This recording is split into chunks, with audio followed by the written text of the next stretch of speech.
त्वमेव माता च पिता त्वमेव बन्धुश्च सखा त्वमेव विद्या च द्रविणं त्वमेव सर्वं मम देवदेव। वसुदेवसुतं देव कंसचाणूरमर्दनं देवीक परमानंदं कृष्णं वंदे जगद्गुरुं। श्रीमद्भागवत गीता साक्षात भगवान की दिव्य वाणी है। इसकी महिमा अपार है, अपरिमित है। उसका यथार्थ में वर्णन कोई नहीं कर सकता। शेष महेश गणेश भी इसकी महिमा को पूरी तरह से नहीं कह सकते, फिर मनुष्य की तो बात ही क्या है। इतिहास, पुराणों आदि जगह जगह इसकी महिमा गाई गई है, परंतु जितनी महिमा इसकी अब तक गाई गई है उसे एकत्र कर लिया जाए तो यह नहीं कहा जा सकता कि इसकी महिमा इतनी ही है। सच्ची बात तो यह है कि इसकी महिमा का पूर्णतया वर्णन हो ही नहीं सकता। जिस वस्तु का वर्णन हो सकता है वह अपरिमित कहाँ रही, वह तो परिमित हो गई।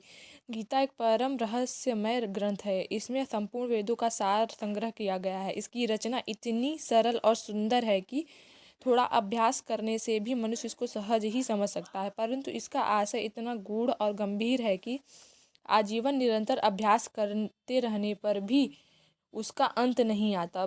प्रतिदिन नए नए भाव उत्पन्न होते ही रहते हैं। इससे वह सदा नवीन ही बना रहता है एवं एकाग्रचित होकर श्रद्धा भक्ति सहित विचार करने से इसके पद पद में परम रहस्य भरा हुआ प्रत्यक्ष प्रतीत होता है। भगवान के गुण, प्रभाव, स्वरूप, तत्व, रहस्य और उपासना का तथा कर्म एवं ज्ञान का वर्णन जिस प्रकार इस गीता शास्त्र में किया गया है वैसा अन्य ग्रंथों में एक साथ मिलना कठिन है। भगवत गीता का एक ऐसा अनुपमेय शास्त्र है जिसका एक भी शब्द सदुपदेश से खाली नहीं है। गीता में एक भी शब्द ऐसा नहीं है जो रोचक कहा जा सके।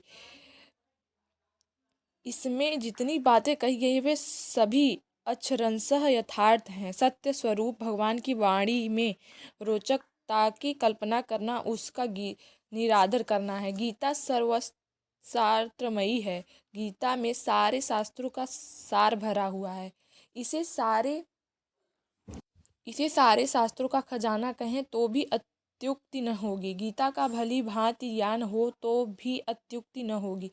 भली भांति ज्ञान हो जाने पर शास्त्रों का तात्विक ज्ञान अपने आप हो सकता है। उसके लिए अलग अलग परिश्रम करने की आवश्यकता नहीं रहती।